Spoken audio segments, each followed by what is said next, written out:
Hey there, I'm James Robert Elliott. I want to talk to you about the number one thing that kills growth, development, advancement. And that thing is, wait for it, is having to be right or dying to be right. Right? Someone that and we all do it, by the way. It's yes, you can blame others. No, yeah, he's so that or she's so that. They always have to be right, or they think they're always right all the time. But we all do it.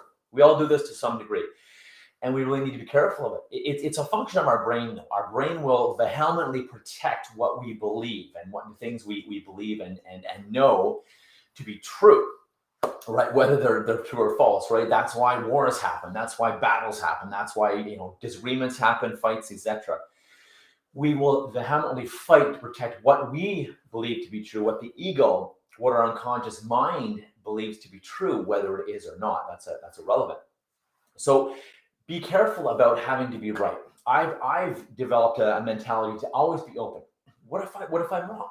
I'm confident in what I do and what I know, but then if someone says something else, well, okay, I'm curious, and let me consider this.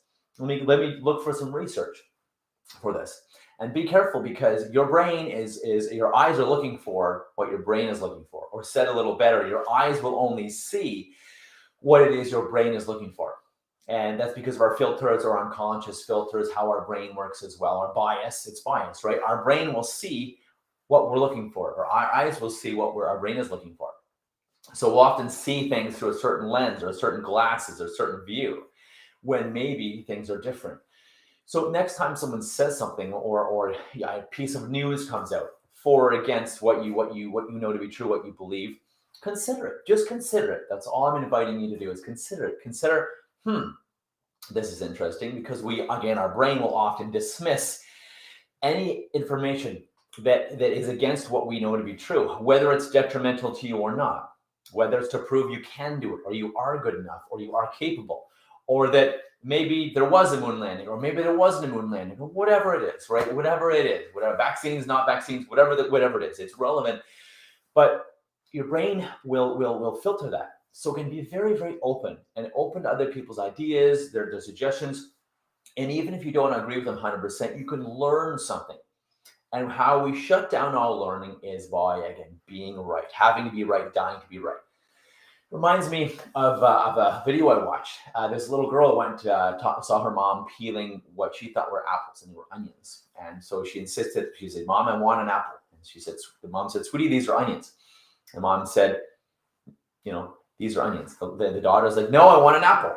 And the mom's like, "They're onions, honey." She's like, "No, Mom, I want an apple now." So her mom said, "Okay, go ahead, take one." And so the little girl, she had to be right. When she smelled it and bit into it at first, and her eyes started tearing, she knew she was wrong. However, she kept eating this, and the video is hilarious. She kept eating the onion because she had to be right. She couldn't admit she was wrong. Had to die to be right. Had to admit she was wrong. So this is my invitation to you: be careful about having to be right and dying to be right. And no, this is the only way, or no. And avoid being a know-it-all. Be an expert, yes. Be someone who's highly knowledgeable, yes.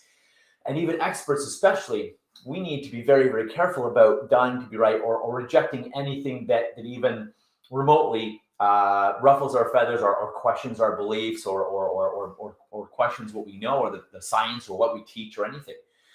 So be very careful, especially if you've had a lot of schooling, or you're an expert, or a leader, or a teacher, trainer, mentor, manager, leader.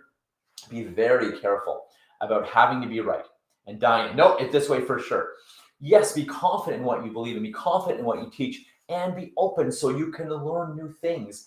Science marches on, time marches on, new studies happen, right? So just my invitation, whoever you are, however you are, be open and consider. And you may learn something from someone else, even if you don't agree with it, or agree, no, that's not true, that's not what I believe in. You may still get a great learning, and that's my lesson for today. Be open, always be learning, no matter what. Okay, this is another piece of evidence against this then, or this is another piece of evidence for my thing. I checked, nope, that wasn't true. But check, do the research, investigate, be curious. Be curious. I mean, that's a metaphor for the rest of your life. Be curious and be open, and you'll always be growing and learning. You can shut that down instantly. Having to be right, or being a know-it-all, or it's my way or the highway. My invitation is to be open, keep learning, and you'll be growing the rest of your life. Want to get in touch? Want to learn more? I'm James Robert Elliott. international best-selling author of the book Unleash Your Power. You can reach me at www.unleashyourpower.com or james@unleashyourpower.com. Influencers out there, leaders, influencers, geniuses, experts, be careful about having to be right. Teach what you know, stand up for what you believe in, but always be curious, always be researching, always be learning. That way we can give everyone the best information, and we can keep learning ourselves, whoever you are. Till next time, go have your best day ever. Take care.